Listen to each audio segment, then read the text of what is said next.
much for coming. We've taken a quick poll of who our audience is today, and so we're going to try to think about that and consider that and change it up a little bit. Our audience is mostly folks from the insurance industry, with the exception of the gentleman over there who is a grower new to the industry. We have some folks coming in, but we're going to keep that in mind, and we'll have a Q&A session at the very end. So please feel free to ask any questions. This is kind of an introduction to insurance and insurance needs for anyone, whether they're a cannabis operation or in the insurance industry, and are really just trying to make sure that they deliver for cannabis operators. So if a product, why do we need insurance? If a product is contaminated, if you have a bud tender who gets carpal tunnel, if you've got some kind of a structure burn, then the whole idea is that that kind of a risk can destroy your business unless you risk transfer that to insurance. And that's what we're all about, is providing appropriate coverage for the insurance industry, for the cannabis operations, so that they can continue to thrive. So here today, we have a panel set up for you to answer some of your questions. The goal is to tell you about what kind of insurance you must have, what you should have, what are some of the pitfalls and coverage gaps that the insurance industry as a whole needs to be aware of and fill, and how cannabis operators can mitigate their losses by having good risk controls. So to help us through the discussion today, I'd like each one of our panelists to introduce themselves, starting with Camille to my right. Good afternoon, everyone. I'm Camille Dixon. I'm with the State of California Department of Insurance, and I am the director of the Cannabis Insurance Program. I started the program for the then Insurance Commissioner Dave Jones back in 2017. And since that time, we've been working with insurance companies, cannabis businesses, other state regulators, local government, and other countries even in some instances, to answer questions about what we're doing in California to make sure there's insurance available. So thank you for having me, and I'll hand it off to Stephanie. Hi, good afternoon, everyone. I'll sit right here. Yep. I'm Stephanie Bozzuto, with co-founder of Cannabis Connect Insurance Services. We are a division of Bozzuto and Associates, and we created this division about 3 years ago with the intent of educating and advocating for adequate coverage for cannabis business owners, and also helping them make educated business decisions and teach them how to be an educated buyer.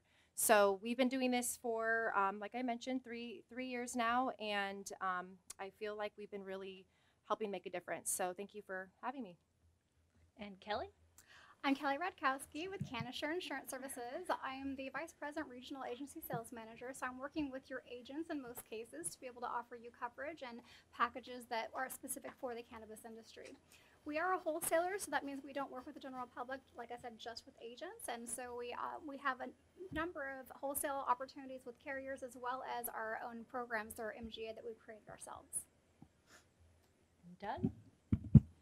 Hi, I'm Doug Esposito with Owen-Dunn Insurance, subsidiary of Assured Partners. Our local presence is about 55 employees, national presence, top 15 in the country.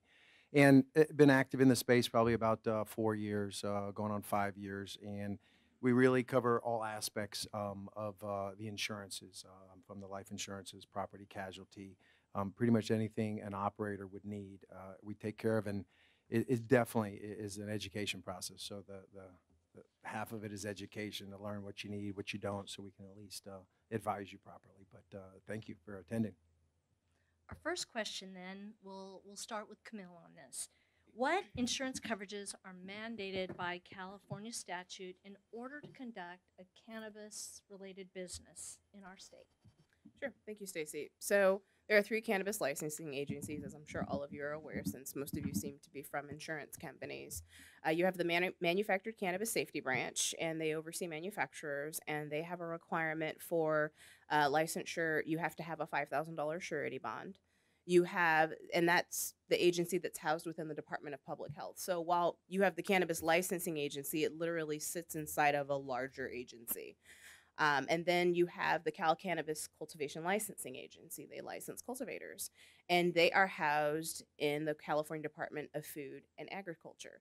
And they also require a $5,000 surety bond for licensure.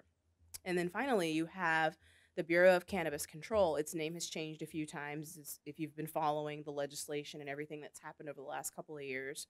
And they are housed within the Department of Consumer Affairs. And they also require a $5,000 surety bond for licensure. And in addition to that, if you are a distributor, you have to show proof of insurance for commercial general liability in the amount of $2 million and no less than $1 million per loss. You also have to show proof of insurance if you have, or you have to show, they have to be notified if they lapse within 10 days. So that would all be you guys, right? Or some of you maybe. They also have to have proof of auto insurance. However, they don't specify a dollar amount in the regulations. And so those are the state license requirements. And while some people think that that's the end of the story there, there's usually a lot more that you need, as you all know, and that's where you come in and fill in the gaps. And so we're grateful, at least from the department perspective, to have all of you here offering, or at least if you're looking to offer, you can come and talk to me afterwards, insurance to this industry. And so those are the state requirements. I also tell people to be aware of local requirements. You know, the city of LA, for example, has a product liability requirement. So you'll also want to check the local regulations or ordinances as well, because it's a dual licensure system. So you have to have your local license and you have to have your state license. And it's important to make sure that you understand all the insurance you're responsible for, so that that's not the reason the license is hanging up. So that's where we're at with that. And what I see happening is there's more of an interest from the insurance companies, I think, to offer products to the industry. We're having more conversations with other regulators, with other insurance companies. They're not even necessarily domiciled in California, about how they can get into this market. And so I think it's a really exciting time to be able to get in on this industry. And if it's something that you want to do, we always tell folks to come talk to us. You would be talking to me, obviously, since I run the program. We're very flexible with rates at this time, as long as it's justifiable, as some of you know who have filed with us. But it's something that we think is important to make sure that this industry has access to insurance like any other business. And so we're going to continue that message, as the commissioner mentioned earlier today in the keynote speech, and we hope to hear from you. You can always reach out to me with your questions and concerns. I've been the person who will connect you with other licensing agencies, for example. So if you have a specific question that's not related to insurance, but maybe it's related to the Department of Pesticide Regulation or the Department of Public Health, I'm happy to be that conduit for you, because I understand it can be an overwhelming process trying to key in with all of these regulators to understand how to write products, or understand more about the industry to be in the place to write a product. So I would say that those are the state regs. We encourage you to write. Contact me with any questions, and I will give it back to Stacey. Okay. In addition to state and municipal requirements, we hear that some investors are requiring that cannabis operations carry a certain amount of insurance. Stephanie, can you tell us a little bit about that? Absolutely. So when investors are coming in and looking at a cannabis operation that's already fully functional and legal, what they're really looking for is, just like they would for any other business, even mainstream business, what they're looking for is a company that is working well at mitigating loss and has loss control in place. And with that, they're looking for an entire insurance portfolio. They want to make sure they have workers' compensation. If they have employees, they need to have general liability. They need to have, just kind of similar to what Camille was saying, all of these requirements that are mandated, they need to have those. But on top of it, if they own the property, they need to have property insurance. They need to look at TIs, loss of income or loss of rents. These are just different coverages that investors are looking at, because at the end of the day, if they're putting in this investment, they want to make sure if there is a catastrophic loss that they're not losing their return. So this is just some really important things that need to be in place, is just making sure you actually have a really robust insurance portfolio. Mm-hmm. Kelly or Doug, do you want to add anything to that? I think Stephanie covered it quite well, actually. I'll add something from the regulatory. She did cover it very well. Yeah. She did. Okay. She did a Well, great job. We'll go to the next question then. Well, no, I wanted to add Okay. something actually. Can Oh, I add sure, something jump really in. quickly? And just to emphasize the importance of making sure you have the right types of insurance. I was actually speaking at an investors conference last week, the ALTS LA conference. If you're familiar with ALTS, I'm sure you are.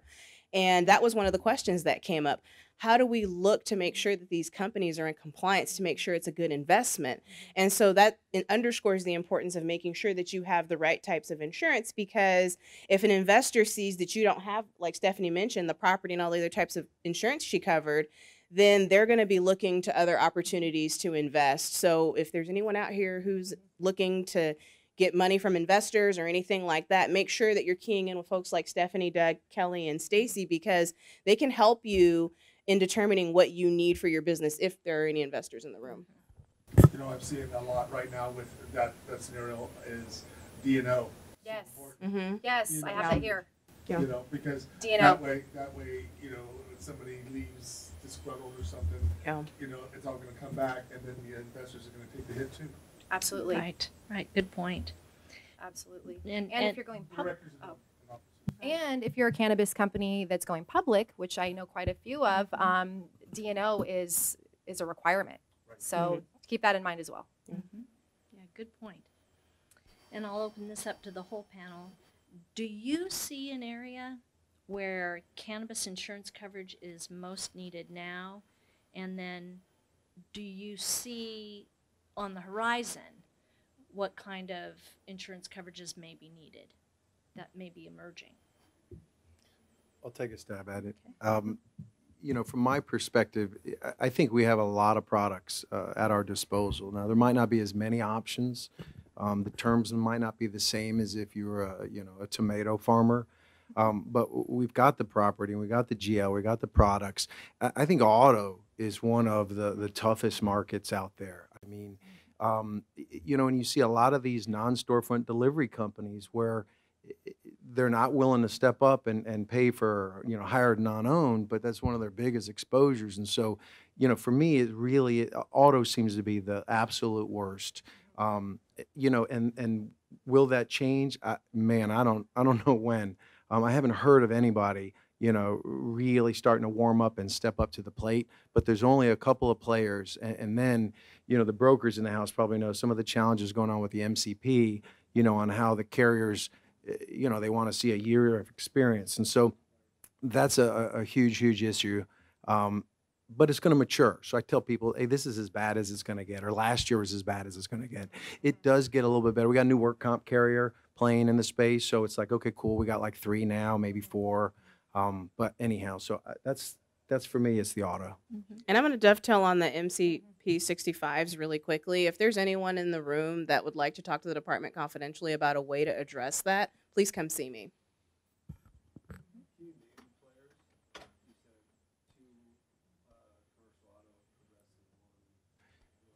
Yeah, so you got Progressive, you got Nico, you've got, God, my brain's drawing a blank, It's Berkshire Hathaway. Berkshire Hathaway. No, yeah, for commercial. So not necessarily, because if you go delivery only, it just really depends. You know, what's the size of the vehicle? As soon as you get over a certain size, too, with Progressive, there's kind of limitations with all of them. What are you thinking?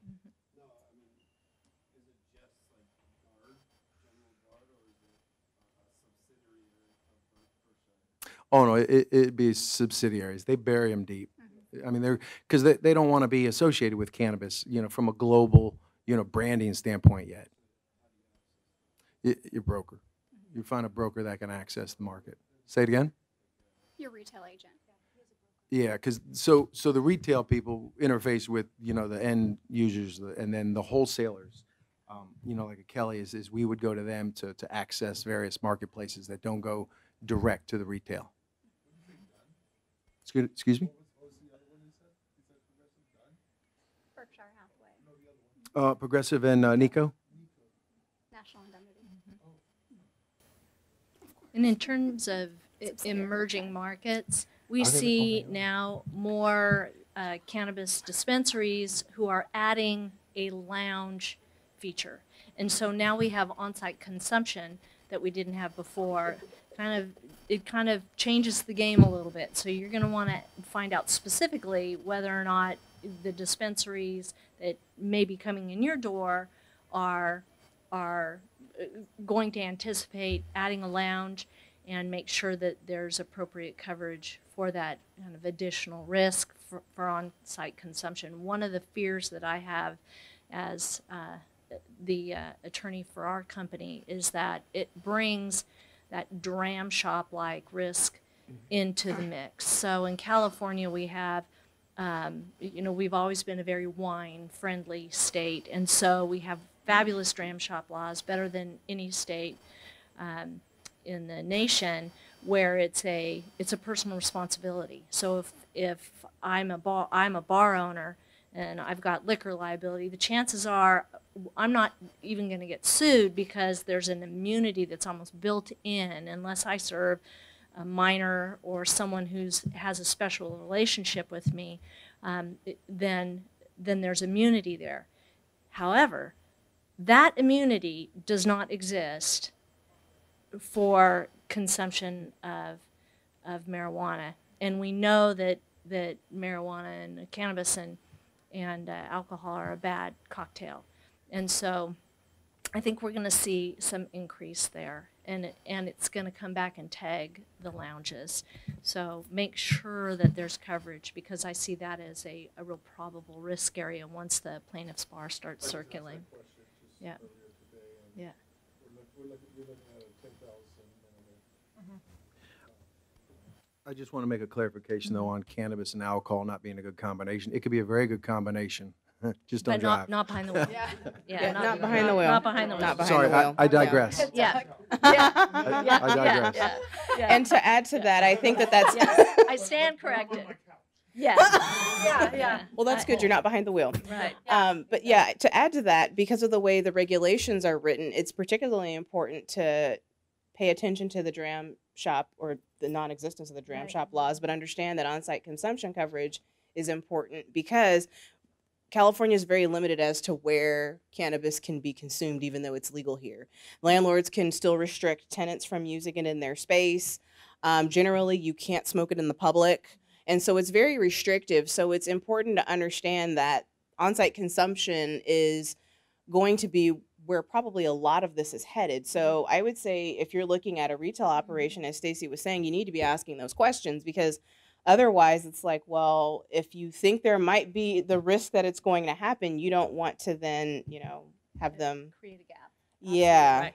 And then you don't want them to come to us. That would just be terrible. And I'm aware that some legislators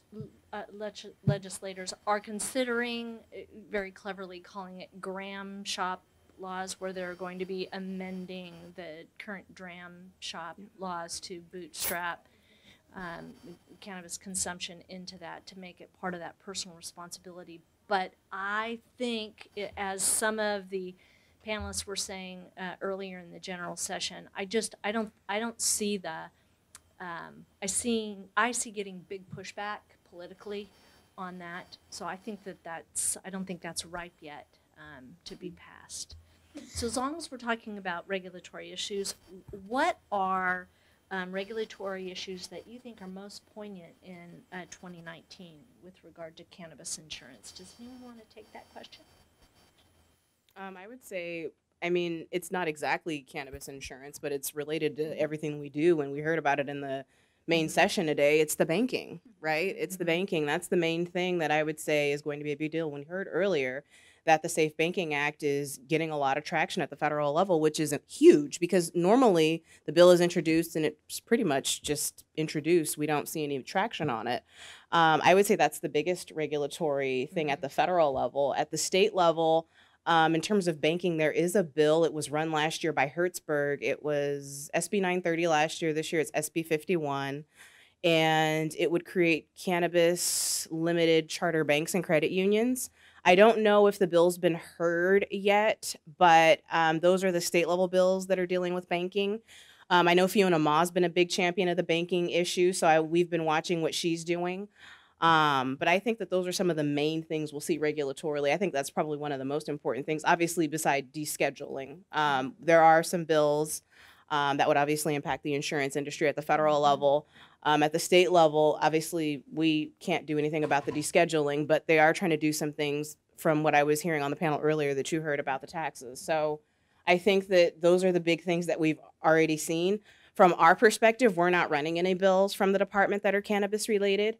We don't see the need at this point. We think there's enough regulations going on. We're not planning on creating a special class of insurance for cannabis. It's just all the regular lines of insurance.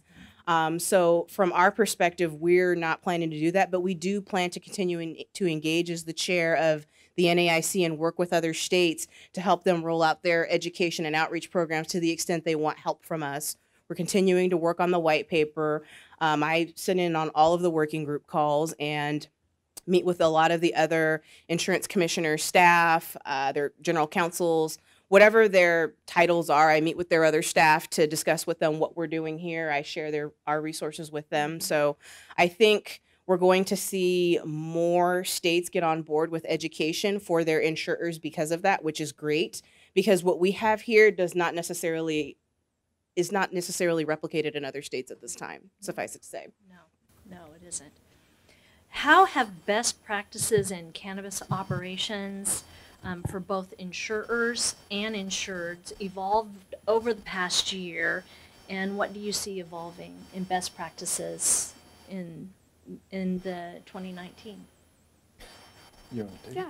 So we're actually seeing much more consistent underwriting of each risk, and then also breaking up the industry into different classes or different segments of the industry. Basically doing that, we're able to then take somebody's operation, break it up into the actual classes of business that they're working in. So whether it's extraction, plant growth, or it's the actual end process as well, breaking that up into each segment and actually charging for each segment separately on an insurance policy rather than the whole thing being charged as one lump sum. To add to that, I mean, it's just the sophistication, I think, of a younger industry, which is odd because, I mean, the industry's been around forever, but yet it's reborn, if you will. But it's really the contractual risk transfer. I mean, the locality and the state regs are so modest as far as what they need from an insurance standpoint. I mean, it's nowhere close to sufficient for a regular business, especially in a litigious state like California. So it's really that those distributors, driving best practices for contractual risk transfer down. You have to get product liability. I mean, sure, we sell insurance policies, so we make a commission on that one. But if you look at public, interest and safety, that's going to give everyone the biggest black eyes. So it's like, so I wish they would have mandated product liability, but it's cool they didn't, but best practices will mandate it because we've got attorneys and insurance brokers that work out here, and that's one of those cool transfers that we can use. So that's one of the biggest, and it's going to continue to grow, and we'll see that more and more. Also, I'm saying with especially testing labs, I think best practices for a testing lab, for example, would be purchasing professional liability. I think E&O is their largest exposure.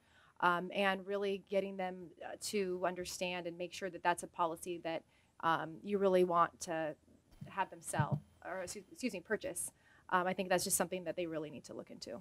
So from my perspective as the regulator, talking to you all who are in the insurance industry, I would say the best practice that you can do is engaging in what you're doing right now. You're talking to folks who are experienced in the industry. You're coming and learning from folks who are in the industry, and I think that that's the best way to, stay engaged with what's going on because things are changing, I feel like, almost daily. I keep up with a lot of the different periodicals online for cannabis.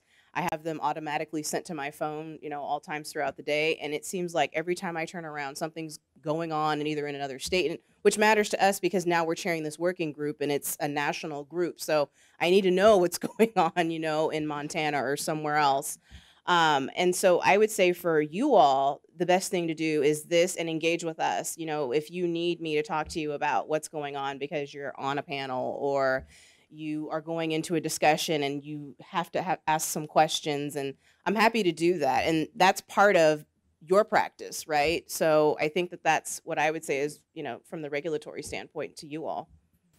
When in adjusting our losses, what we have discovered is the cannabis operations there's still there tends to be a piece that is still not fully,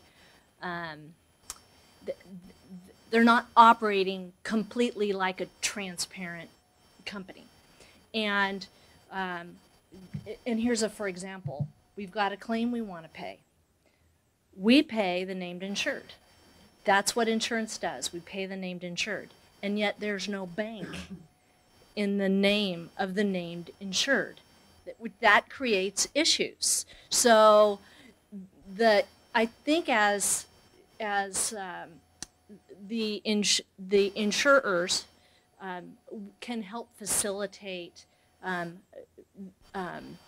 best practices even before the claim occurs, by just letting the industry know through our retailers the things that you need to be aware of in the event of a loss. And it's not always just what your coverages are. It's like, hey, if you have a loss, how are you gonna bank that page? How are you gonna bank that indemnity check? How are you going to cash it? How are you going to cash it?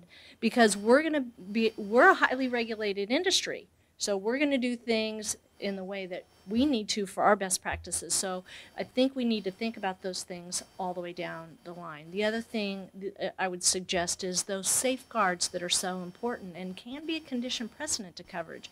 That's something that our insureds, the cannabis operators, can do for themselves now, is one, read their policy, and two, make sure that all preconditions are met to coverage so that there's no issue when the problem arises. That things are in locked safes and bolted down and cameras are operational and all those things that's low-hanging fruit.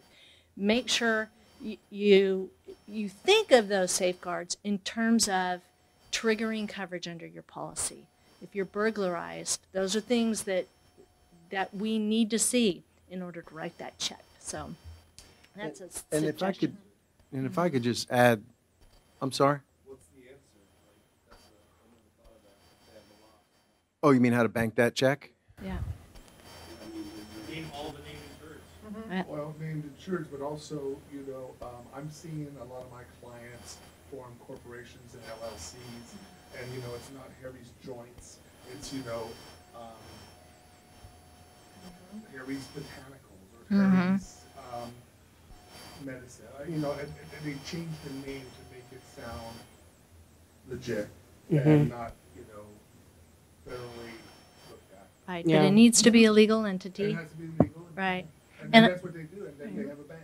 Yeah, But and it's you- a shell game. I mean, no one in here that has more than a handful of clients hasn't had the clients go, how many banks have you been through? And how quickly. And so you would have to then just establish one, in that name, but definitely, don't have Harry's pre-rolls. Yeah. But It's true. No, it's true. So true. By the way, that name is not a good name. You might want to rethink that. Mhm. Because when it comes to this loss, just like you're saying, Stacey, I'm not going to be able to pay you. I'm going to hand you a check and you're going to have to cash that. And if it says cannabis anywhere on that, guess what? You're not going to do it. And you can have there's banks out there that are jumping into this game. Find them, have a candid conversation with them, and say, how do I bank this in the event of a loss? I get a check. How is that going to work? Because we have had banks that will make that work, where we've been able to wire the money to them. And There's credit unions too. Mhm. There's Right. different ones out there. Some have wait lists, but they're out there. And before we get off the best practices, though, really just simply talking about limits too, though, because I'm still surprised that our insureds don't necessarily know we really can insure serious raw materials and serious finished products. I mean, and so it's that education. It's just you have to really have that conversation.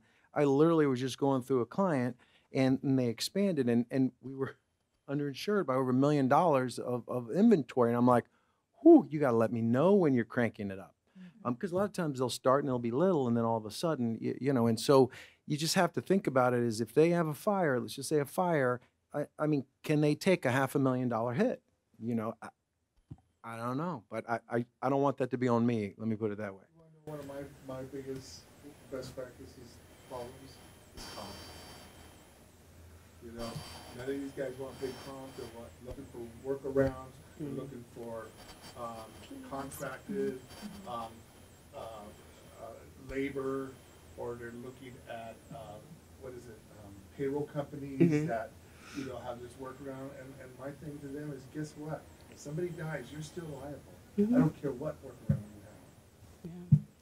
So one of the things that I always talk about with my agents is having a checklist of all the coverages that are available to a cannabis-related business and go over each one to see if your client has a need or not.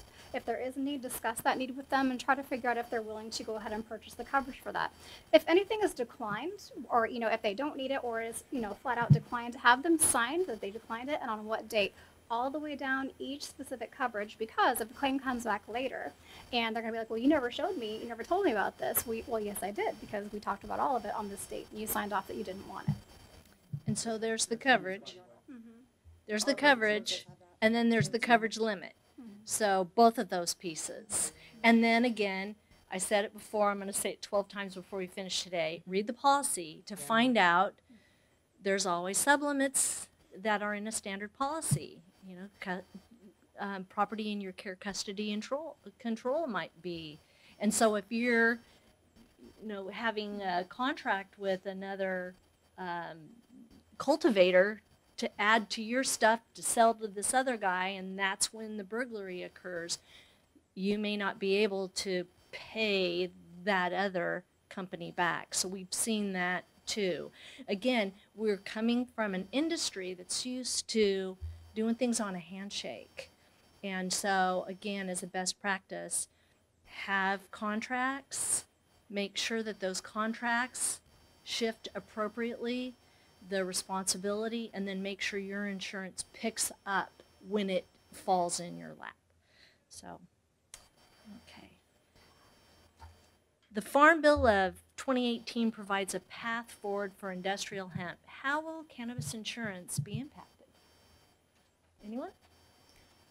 I mean, I'm really excited about that because, that's just going to raise the tide for all ships. The public awareness now for let's just call it the CBD, to really hit mainstream and to have, the red side of the aisle and the blue side of the aisle, everybody is for it. And then you look at the benefits from a health standpoint, it's just going to be a wonderful overflow into the cannabis space. And so, it's exciting. I think it from a energy standpoint, a water standpoint, I mean, awesome shot in the arm for the industry.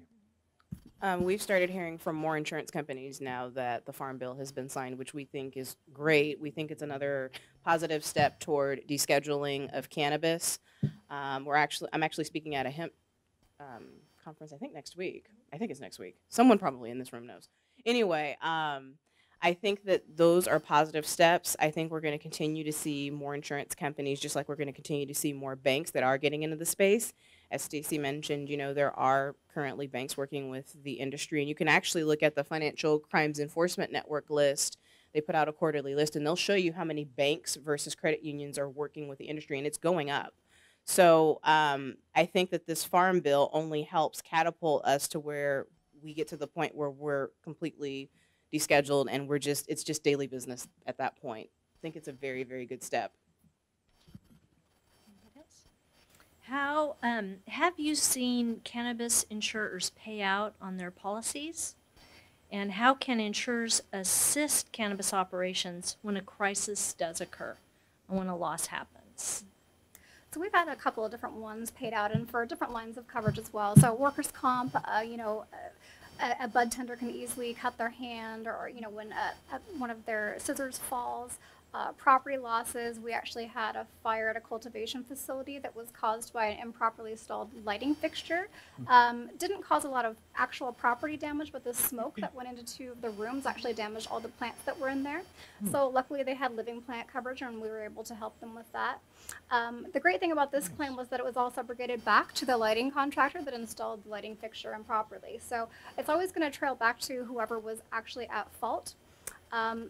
case in point, I mean, it's really easy for dispensaries to have slip and falls. It's just like a regular store, regular operation. So if they're not watching the floor to make sure things aren't down there, make sure it's not wet, that can easily happen.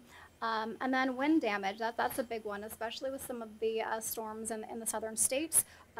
With that, that's just property damage. So when you're looking at the whole, it really is just commercial insurance. We just happen to be insuring cannabis. So it's basic insurance. Yeah, I've seen wrist injuries from repetitive motion, so having to go see maybe a physical therapist, and I've seen that on workers' compensation on getting that covered. Commercial auto, when a driver is an employee and they get injured on site, there's workman's compensation for that as well. And same thing, just very basic things that we see in mainstream, just slip and fall, things like that. We've seen coverage for that too. Yeah. And don't be afraid to submit those claims. The claims adjusters from our company are, they're highly trained, and they are an advocate for our insureds. So if you get that slip and fall that comes in the door and someone's making a demand on you, we handle that. Your insurer will handle that. Your insurer will deny that liability if you folks, if there's no water on the floor, there's no negligence, and we'll push back and hire attorneys if we need to. And so that's what we're here for, to hire the experts that we need to defend you, to lawyer up when it's needed. So that's the benefit of your policy. That's the promise that we provide. So don't fear having an insurance claims professional come to your business. That is probably one of the most common questions we get to from the industry is this actually a real thing, or am I going to pay this premium and then, have a denied claim or whatever? And we always say, no, it's real. They really pay out, but you also have to read the fine print. And if you can't hire an attorney, ask your broker, that's generally what we tell them. And, I've heard pushback before about, well, nobody wants to read those policies. And I'm like, again, you may not want to read it, but you should engage with someone who's able to go over that with you, because it's so important. Because if you have one of those losses and you didn't have the coverage, or it was excluded and it's just too expensive. We've seen businesses shutting down here in California and other states too, because they're being sued and they don't have the insurance. So that just really highlights the point that, don't be afraid. It is real for those who are in the industry out there, but make sure you're reading the fine print. Right. I think we've paid, I don't know if we've hit $1 million, but we were the first admitted carrier in the country, the state of California, to come out with our product. So we've been operating for a little over a year and a half now, writing cannabis, and we've paid out substantially. And again, that's what we do. That's what we're here for. We're not afraid of that. So so just know that that's not an issue. The other thing that we can assist with is when we come into a business and we see how the loss occurs, again, we're risk professionals. So we always leave that company in a better position than we found them. So double lock these doors, have a protocol, so we can assist our insureds in making sure that in the future they're not exposed.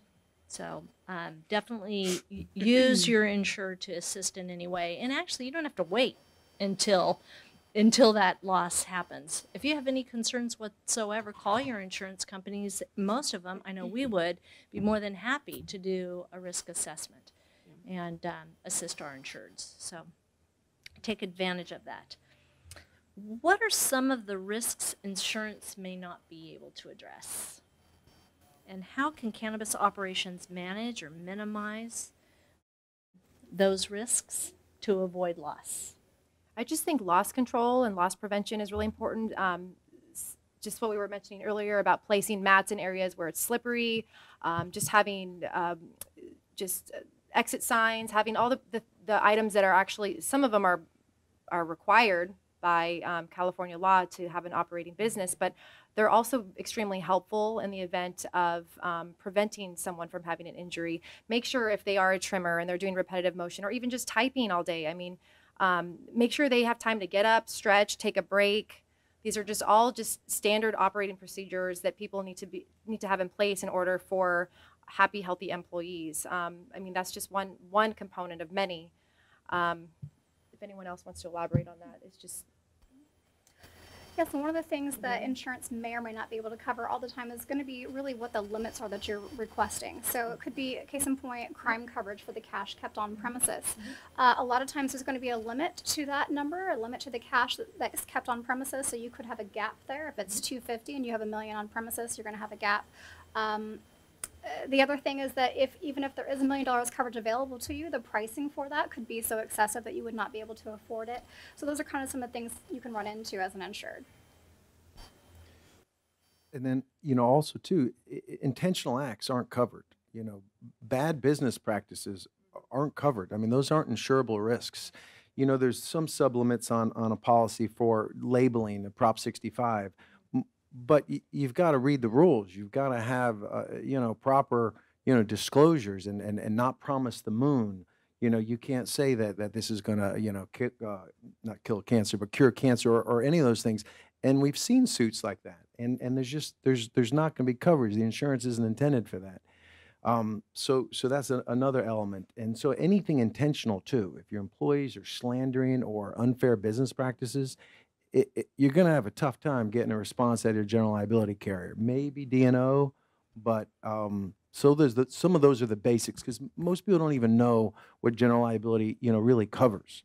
There's got to be negligence. You know, you've had to have done something wrong, but at least sometimes we can get defense and have the defense support you while we actually figure out, you know, who's at fault. Go ahead. Also with the creative alternatives to the banking issue, I'm not aware of anybody covering cryptocurrency. Yeah. You know, finding that as an alternative to having a bank account. I'm sure it's really touching that with 10-foot. I think there's some legislation to recognize it in California, though, but I don't remember the bill number. But yeah, I haven't heard of anything. I also haven't heard of anyone covering outdoor crop. Has anyone in here heard of it? Not yet. Yeah, that's one area that I get asked about a lot.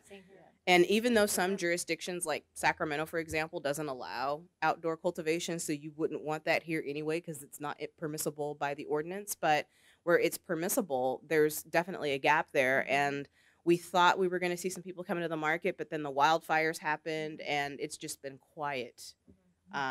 So we'd like to see that. The other, Yeah. Like you said, the fires really took out, like when Paradise burned to the ground, you know, I mean, by the way, there was a lot of crop up there too. You know, yeah. What's going on in Humboldt? There's no outdoor crop up in Humboldt? That's Not legal. I wanted to share that I saw a really good risk mitigation practice when I was at the apothecary in San Francisco. Went in, and the first thing they do is ask you when you walk in the door is whether or not you've been drinking. And I did just like you just did. I raised my eyebrows and I thought, that's interesting. That's brilliant. Because they're going to, that is a practice that they're doing at a dispensary level where they can say, again, that exposure to the dram shop risk, they can say it is our practice to ask. No one who's been in here that we've ever sold product to has ever been intoxicated, has ever had a drink. We asked them that question. It was huge. I thought that was brilliant. Yeah. Yeah. And even if they lie, because, you know, you're going to get a lot of people that lie, you still have a defensible position. I mean, it's a great position to be in. I thought that was genius. Yeah. There was a question, I think, Yeah. back. Yeah, I'm one of the licensees in the city of West Hollywood for not just adult medical, but also consumption for eating, vaping, and smoking. And there's two issues on the insurance front. One is there is no state license for it, so all of us in West Hollywood, all 16, are asking our state assemblyman Bloom to sort of get a bill for a new Type 13 license. Because otherwise, if the city licenses something that the state doesn't exist, how do we get licensed or even insure it? but the bigger aspect is not just if they've been drinking before, but if they have, I don't know, a pack of pre-rolls, they smoke a couple, they leave, we have to seal it up. But what happens if they ate something that doesn't affect them until later on while they're driving? We don't really know of any sort of real defensible thing like a breathalyzer or a urine test that we can even use. And so we're really unsure of what to do. Would a consumption lab for people socially engaged in smoking and eating allow you to take enough or beyond 10 milligrams, or could you buy the legal 1 ounce and smoke more than 10 milligrams worth of it? We're really kind of in the dark, and although I'm talking to a lot of insurance agents, there are very few people who actually claim to be able to even write it, but I don't know if it's legally supportable as something that can be defended. Is it like a liquor license when you're at a restaurant and someone goes out and hits someone in their car? Right. I just want to sort of broadly ask all of you, what do you think about the state license aspect of it? Can it get insured without a state license? And number two, if it could be insured up until the point at which you don't have a state license, even if there were one, what would I really face if one of my patrons goes out and gets in an accident? Maybe they keep a bag in their car and they smashed into someone. I mean, am I liable for that? Is it like a liquor rider on a restaurant? I just don't know, and this is brand new. It would be huge. I don't think we've seen a case like that yet. You know, I haven't heard of one, but it will be a lawsuit. Yeah, absolutely. You know, we're waiting for the first one. What kind of permit do you have? We have, from the city of West Hollywood, we can have a social experience where you can smoke, eat, and vape. And it says just you can consume a reasonable amount of product. It doesn't define what reasonable is. It's a flexible thing. So together, we're trying to band to form not only the support at our local and county level to get this license in the state, but also collectively, what is our standard operating procedure if we think someone might be under the influence? People will react differently. For some people, 5 milligrams is a lot. For some people, it's nothing. So how do we even, from an insurance risk point of view, really start to figure out when it affects people differently?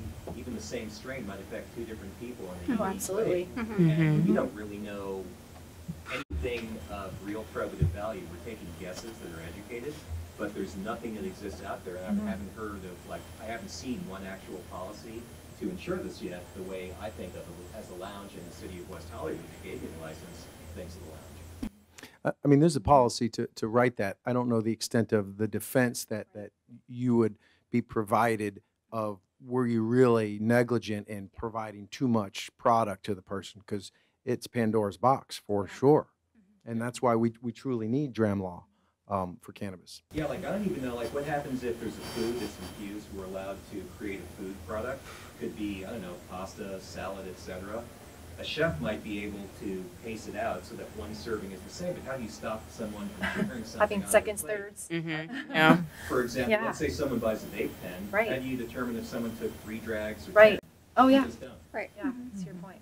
I mean, you're gonna if that business is gonna be successful, I think you're gonna have to just really get comfortable with a lot of risk. I mean, I mean, because I've had many conversations like this, and potentially you come up with your own internal, you know, visual of if you see someone that really looks sloppy, like who is it on the panel that someone was spitting food at them, you know, and so great, that might be like sign 1, okay, we're cutting them off. But you're right, with the edibles and the foods, I mean, that stuff just it loads up like shots of liquor. But Someone already ate an edible when they got there. Then it's 30 minutes, an hour later, whatever. Yeah, Right, so in exactly. this sort of imperfect situation where someone could Yeah. consume something and expose us to risk, I think the belts and suspender method is to force people to only arrive in ride-sharing programs and things like that, and to leave in ride-sharing programs, so we're at least okay.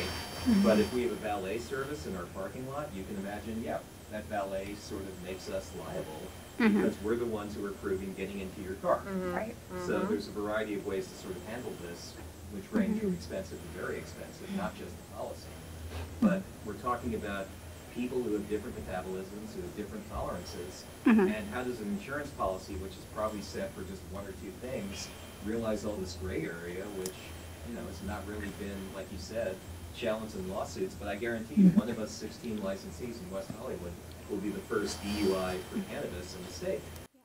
But similar to the asking about if you've drank, I mean, I love the Uber idea. I mean, if you do the Uber, they could still go somewhere after that, or Uber can send them somewhere else. But again, you have a defensible position. You're really trying hard to make sure it's a safe experience, you know? And so if you were presenting to a jury, I would think that's a nice nod. That's a good person. Yeah, it's one of the ideas, but like another aspect is what about a designated driver? Like the law currently in the BCC states you can only serve cannabis products, so you can't even serve water. So we're trying to, at the license level for a consumption lounge, make it clear you could have a designated driver, or you don't have to exclusively eat cannabis products until you get royally stoned. And that's something we're really concerned about, not just for us, but also just generally for the reputation of any consumption lounge, having a negative effect on everyone else. Like you go to this lounge to be totally stoned, because they don't really enforce that. Well, one of the things I was thinking while you were talking was, you know, someone could right now eat a couple edibles and go to a bar and order a couple drinks, and the bar owner would, or you know, that they would have no idea that that had occurred. So I would just, you know, challenge you to kind of get away from the fear-based thinking, because I know that you're kind of going down that rabbit hole a little bit, which is understandable. But also then thinking about, you know, problem solving. How do we solve the issue? And I think that you're right that having the Uber drivers, or you know, on call to be able to take them. Great. Also having, you know, warning signs. Just like you go to the restroom in restaurants, they have a sign about washing your hands. Well, you would have a sign, you know, multiple signs up about eating edibles and how that could affect you, or what the normal dosage is, and how, you know, someone could use less or more, and just have it be posted everywhere so everyone's aware that that's an issue. And waivers. You're at a point now where it's basically like writing a filter. They, whoever signs up, or if it comes in, that's the sign that I believe. Bungee jumping. Yeah, there you go. Yeah, exactly. We're really concerned about, you know, if you live in an apartment, for example, or you live in a condo or some sort of controlled environment, you probably cannot even smoke cigarettes and tobacco, let alone marijuana. Right. And so the issue is, how do you have some situation where people can smoke and they're not on the street or in parks? It's sort of, I think it's logical we're going to see a lot more cities adopting this model, but you have the whole issue of liability. And, you know, I'm getting it more from my investors. It's not me being totally afraid, but when we're getting quotes for all these things, we're going to have to know the coverage, you know, how many events per year. I mean, training is going to be an issue to make sure we don't have any events per year. And also training for what happens if you think, in your opinion, you have to have what's called, in the city of West Hollywood's ordinance, a responsible person. But what happens if that responsible person needs a break? It means we really have to have two responsible people who can sort of step in or be available on call to determine if we think there's a risk to this person. So unless everyone exclusively arrives on a ride-sharing program or a taxi, there are going to be issues in the future where someone's going to have to make a human call on what someone is consuming and do they think it's safe to go. And, you know, in general, I would say you want a balance of having a successful business versus shutting everyone off. Right. And you certainly want it to be a good experience when they're there so they come back. So at this moment, I'm not merely thinking about the policy, but also the way we train our workers and the way we try to make sure people aren't, you know, I'm not going to give you a bottle of wild turkey and say, go for it. Here's a shot glass and, you know, just walk away. It has to be something better. Right. Other states have really great training programs for bartenders and wait staff when it comes to alcohol, where they have dram shop laws that are tough. And other states have, I mean, I think it's Arkansas, where you can drive up and get hard alcohol and continue to drive. And they put a little lid on it with the straw, but you can drive up and get that alcohol.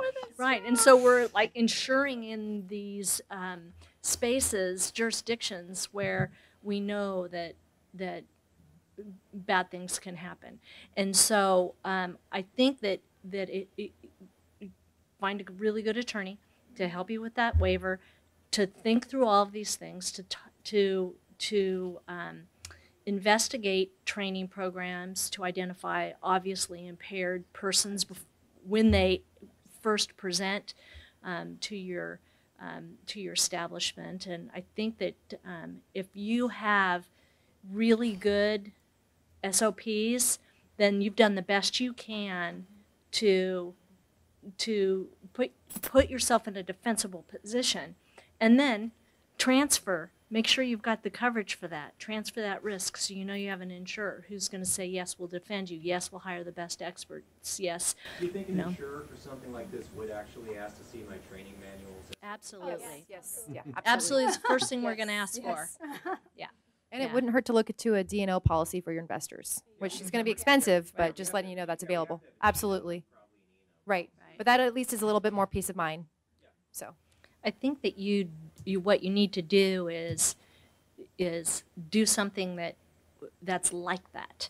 And there are vendors out there that can train you. I mean, even law enforcement right now, they're looking to establish procedures to do the, oh golly, what's it called? Identify someone that's under the influence. Right. When they pull them over, there's standard procedures and, walk in a straight line and say the alphabet backward. You've all heard the California laws or regulations that establish the place you bought even at a retail dispensary, not a consumption lounge, that you're liable for that at the moment? So we don't have the dram shop laws. There's no companion. What we would argue as your defense attorney was that this is like dram shop, and we would encourage the court to consider that California has taken a personal responsibility stance. But right now we really don't have, there's kind of a little catch-all provision in that civil code section, but it's going to be vigorously challenged by the plaintiff's bar, especially if there's a fatality on the other end of that consumer's behavior. And so I think that what we do is just make sure that you've got that there may not be a statute that protects you, but we've got all these defenses that you've acted in a way that was reasonable, and that it should go back to that individual, and it wasn't something that you could detect or control, that there was no over-service, that there was, et cetera, et cetera. So if I answered your question. The next question we have, what are several noteworthy exclusions often found in cannabis products or GL, work comp, or any other cannabis operation policies? I know the batteries are usually excluded on the product liability, so that's something to keep in mind. So you'll have exclusions that will namely say that something is specifically excluded. Sometimes things can be what the insurance industry calls as silent. And so what Stephanie was saying is absolutely correct. A lot of time you have the vape pens, the batteries are excluded. There are some carriers like the one that we represent where we're completely silent on it, on the pens and the batteries. And what the intention there is to offer coverage if something does happen. So it's not excluded. You just endorse it. It's not excluded, it's not addressed, which means that there's potential coverage for it. Don't talk about it. Yeah, just don't. We don't want to talk about it. Another one that comes to my mind, especially for dispensaries, though, really is the assault and battery. Pretty much all the GLs out there exclude assault and battery. And so in California, you need to have a third-party security, but really check that policy, if you're contracting with a security firm, because I just saw one recently, they had a sublimit of 250, and I'm like, ooh, that's kind of weak. I mean, because just think about it. If there's an altercation, if there's anything, if there's a robbery, 250 is a Band-Aid. I mean, so that's another thing that's excluded. Kind of had two other things. I just skipped my mind. Checking to see if there's also a buyback option for the assault and battery, because it is absolutely excluded, but a lot of times there's a buyback option. Again, the company that we represent does have that. You can choose limits from anywhere $25,000 up to the policy limit, depending on what you as an insured want to pay premium for. And then it's not excluded, but as it was referenced before by my colleagues, is that, really the conditions present on coverage oftentimes with your, cash and or product that's on display. If you don't have, the right, the safe where it's bolted down, or sprinklers, or some of those various other risk management measures, I mean, you really could have no coverage for your property. So you're paying premium, and maybe you weren't as thorough on that application, and you check yes, yes, yes, but you don't really have those conditions in place. you're not going to get coverage. I mean, it'll be one of those heart wrenchers, and people are going to start doing this. But so it's important. I mean, read those applications and ask questions of your broker, because anybody who's playing in this space, they're going to spend the time and hopefully really know what they're doing. If not, find another broker. Just interview a couple. That segues nicely into the next question. But Read a couple full policies. Get out of here, for real? Okay. A lot of them state that if an insured is not in compliance with local or state laws, Yeah, there's no that coverage. the carrier has the right to deny any claim. And Right. that is scary to anybody that's in this business, because I'd say 100% be confident that all of them do not comply with all Right. the local and state. And I can Don't write that really policy. appreciate that position, because I've actually had people bring that up.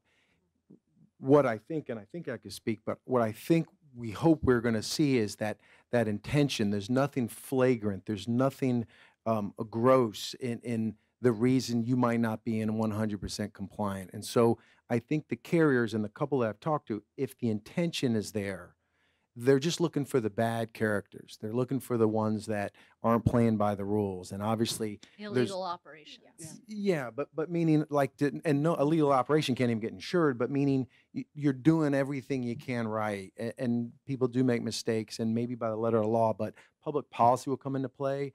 And we really, really hope that as these get played out in the court systems, that won't be to the letter of the law so much. It'll really be more of a, hey, they were bulletproof on everything. They missed one, but there's still coverage there. It's the right thing to do.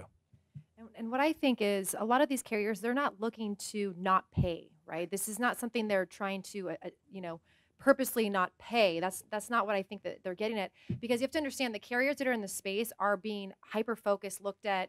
They are the trailblazers in the cannabis space, and none of them want to be the first one that has some sort of language in there that's excluding something that makes headlines, and they're the first carrier to do that, right? So I think that some of the language in there, I feel like, and I've talked to some other carriers, and they will, again, what Doug was also saying, if they're working with best intentions and really looking at ways of being an upfront, honest dispensary owner or just any cannabis business owner, the carrier is going to look at that. I really think that the carrier is going to make a decision based on that. But nobody up here could unequivocally say Right. yes. I mean, so Right, exactly. that's a little gray space for It is. sure. It's definitely gray. It's always the intention. Yeah, absolutely. Sure. I mean, I can unequivocally give you what Golden Bear's position is, because I wrote that policy, and it is to pay when we've got substantial compliance. So they were talking today in general session about you might have a temporary, and we might give you a provisional. You might be somewhere in between, but you've got an application in there. If you're in the loop, if you're doing what you're supposed to be doing, there's going to be coverage under our policy. So that's what we're looking for. Is what we were trying to exclude is that individual who's come into a retailer's office and say, oh yeah, I've got my license, but they really don't. And so we wanted to be a partner with the Department of Insurance and with the regulators on forcing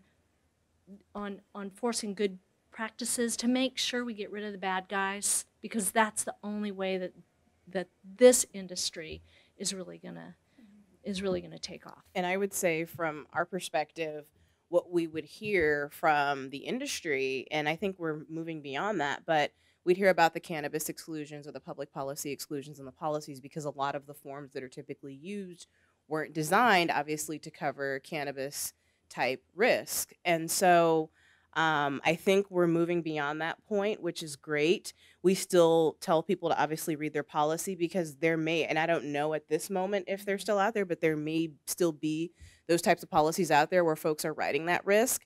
And we always are writing it with an improper policy, I should say. And we always encourage folks to call us with questions or concerns about that, because there's no way you should have bought a policy where it was essentially illusory and you didn't have coverage in the first place, and it wasn't disclosed to you that this doesn't cover what your business does.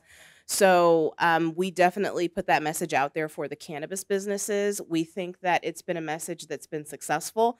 Obviously, everybody, unfortunately, doesn't come to these conferences. They don't go to our website. So there probably have been some folks who have had to learn some unfortunate lessons. But even still, we are a consumer protection agency that includes businesses. So we always tell folks to reach out to us with questions. And luckily, we haven't had that happen, which I think speaks to the insurance industry responding to the market's needs. So I think that's a good thing. Hey, and if I could just add one piece to that, and there's just one other aspect, and it's not necessarily an exclusion, but there's an exclusion where they actually talk about like stated products. You know, so there's a general liability policy out there where, you know, you have to really tell them they're okay if it's you're selling vape pens, and they're okay if it's pre-rolls or dabs, whatever it is.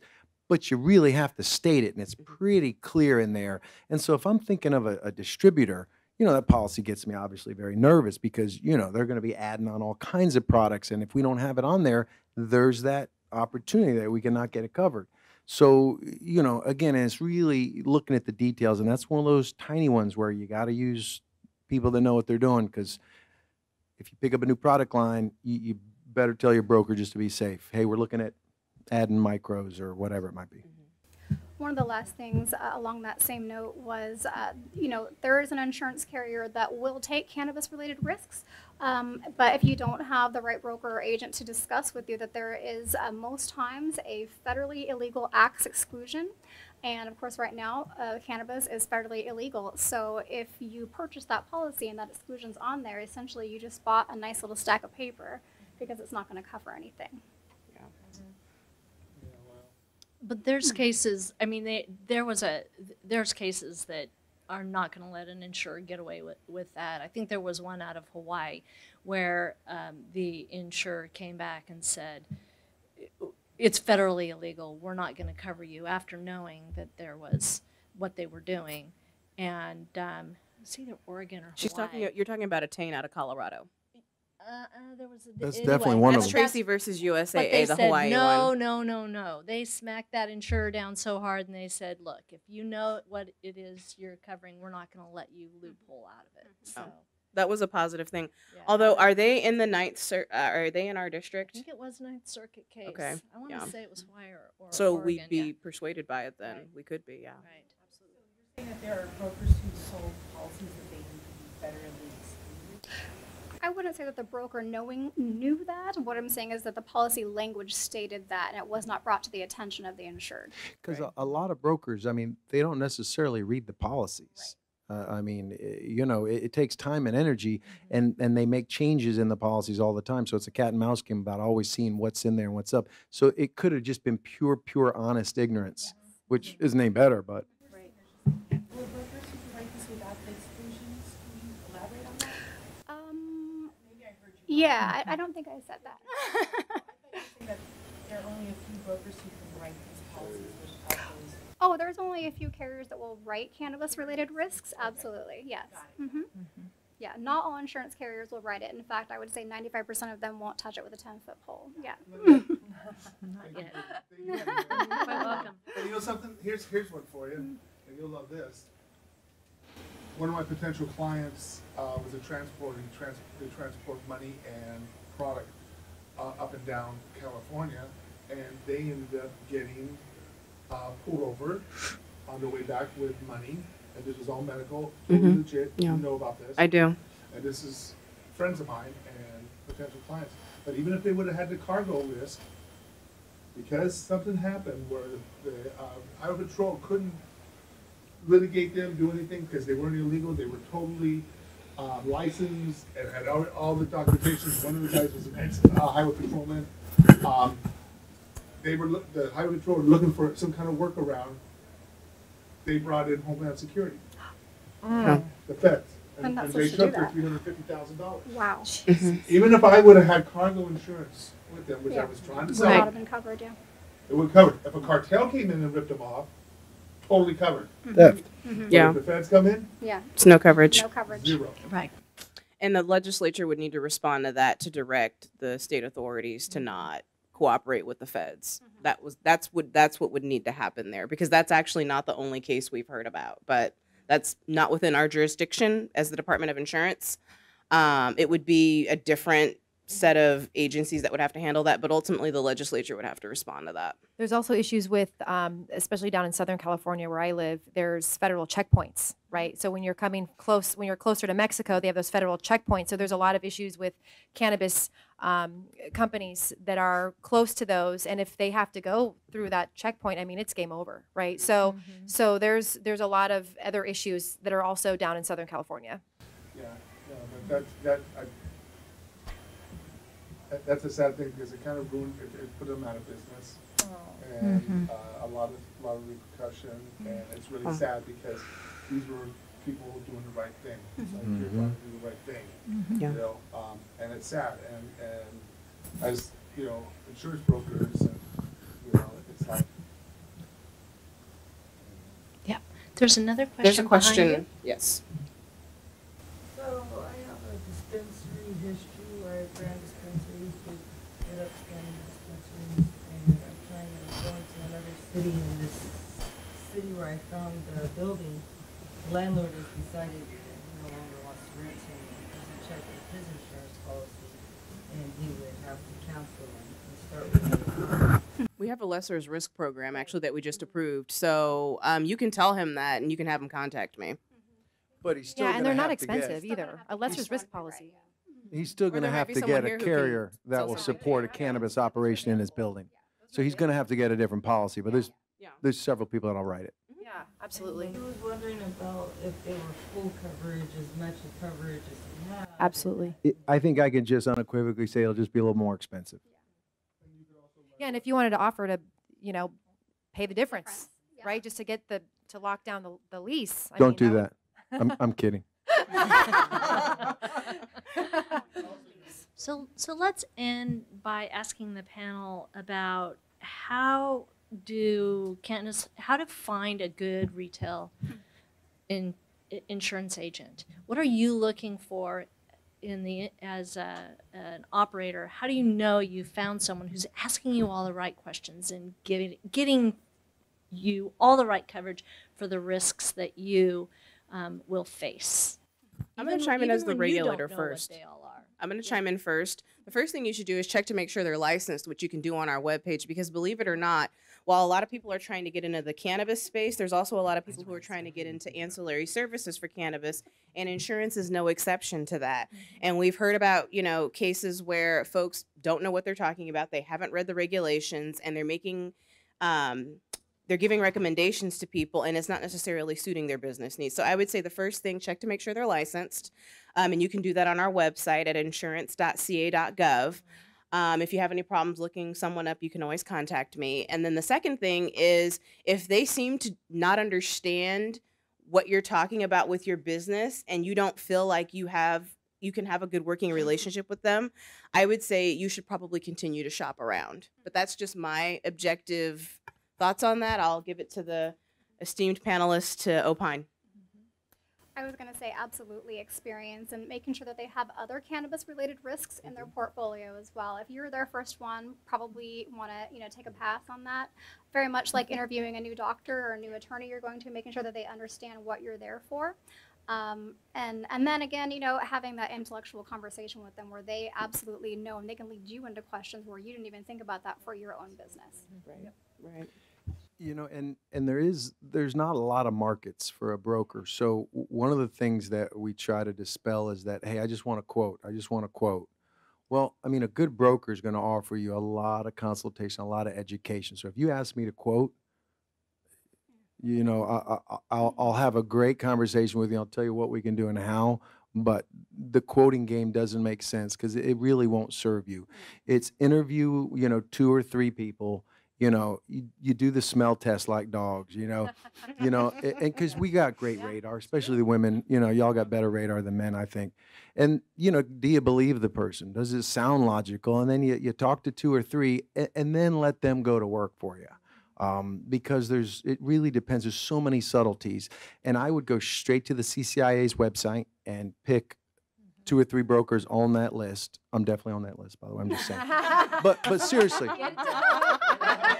But yeah, for sure. So, but use that list, because the people that are spending the time in this association, they're taking it much more serious, and they're on the committees. We're all on the committees, and we're spending the time, and you see us at events, so we really get to know your biz. It is a It's specialty not a smash area. and grab for us, Right. clearly. We're here for the long run. Absolutely. So that's all we have for you today. Are there Yeah. any other questions? No, that's smash and grab. Yeah. Yes, ma'am. Okay, I have a question. Joan Irvine with Response Tech, and we have online safety solutions. And one of the things that some brokers have said to me, nobody that's in here, is that if somebody is using our service for the, to keep kids away from their websites and to be doing everything, that would make them a less high-risk client for insurance people, and that therefore there may be a reduction in premiums. And I'm just wondering whether that was just somebody telling me that, or is that? Well, the regulations require that you make sure that people are of a certain age before they enter the website. So technically, everyone should be doing that. Yeah. You usually have to put in your birth date or hit Yeah. your yes or no if you're 21 and up. So that's just a standard procedure. Now, is that going to hold? Because I know out of Canada, they're saying that all you 21 and up is not going to be enough, and the birth date verifier is not enough. So I'm just wondering, is that actually in the regulations, and is it going to go further? I think that's a question for the Bureau, and I'm happy to connect you for them to answer that specific question, because it sounds to me like maybe you're wondering if it's going far enough if you were audited or something, and you want to be able to prove that you did everything you could to make sure the person was the proper age before they accessed the website and made a purchase or asked a question. So I'm happy to connect with you after that and connect you with some Bureau officials. Okay, that would be Yeah. Yeah. Any other questions, sir? Did I hear correctly that only distributors need 1 million, 2 million? You heard that correctly, yes. So it's not a state requirement for anything. It is a state requirement for distributors because that's a separate licensing category. Yeah.